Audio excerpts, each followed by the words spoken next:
ناظرین، رات کے عتیق پیرزادہ کا چڑھائی کرنے کا اعلان جنگ، اور کہا کشمیری وزیر اعظم کی ایسی کی تیسی، اور اعلان جنگ کر دیا، اور مزید کہا کہ کسی کا باپ بھی ہمارا راستہ نہیں روک سکتا، اب ہم مریں گے یا مریں گے۔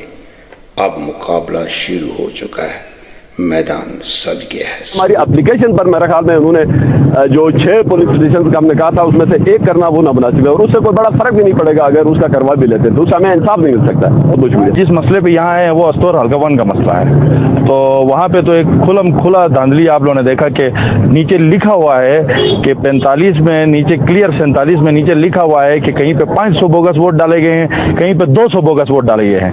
یہ بوگس ووٹ کس کے باپ نے کس کو دیا تھا یہ پوچھنے آئے یہاں پہ، ٹھیک ہے نہیں کہ کون کس کا باپ لگتا ہے جس نے لے جا کے بوگس ووٹ لے جا کے ادھر مسلم لیگ نون کے کینڈیڈیٹ کو دیا ہے۔ اور وہاں پہ جو اس وقت بدماشی چل رہی ہے، یہ بدماشی صرف ہم دیکھ رہے تھے، ابھی ہم فارغ ہو گئے ہیں تو یہ بدماشی انشاءاللہ ختم کرنے کے لیے وہاں پہنچ جائیں گے۔ اگر بدماشی زیادہ ہوئی تو گلگت کے تینوں حلقوں سے میں اپنے نوجوانوں کا قافلہ لے کر استور روانہ ہونے والا ہوں۔ اس کے بعد حالات کے ذمہ دار ہوں گے تو یہ الیکشن کمیشن ہوگا اور یہاں کی انتظامیہ ہوگی۔ پھر پرانا جس طرح ہم نکال کے لے کر آئے تھے نا اسی طرح رزلٹ لے کر آئیں گے، ٹھیک ہے نا۔ پھر جب ہم نے تو نہیں لکھا ہے نا، وہاں کے پریزائڈنگ آفیسر نے نیچے کلیئر لکھا ہوا ہے کہ 200 بوگس ووٹ ادھر ڈالے گئے ہیں، 500 بوگس ووٹ ادھر ڈالے گئے ہیں۔ وہ بوگس ووٹ کیا ہوتا ہے؟ وہ بوگس ووٹ کس نے دیا ہے؟ سوال یہ ہے۔ یقیناً کوئی نہ کوئی یہاں سے ملا ہوا ہے نا جس نے بوگس ووٹ دیا ان کو، تو وہ کالی بیڑو کو یا یہاں سے نکالیں گے یا وہاں سے نکالیں گے، بات کلیئر ہے، ٹھیک ہے نا۔ اور اس علاقے کے جو حالات ہوں گے نا ان کے ذمہ دار یہ خود ہوں گے۔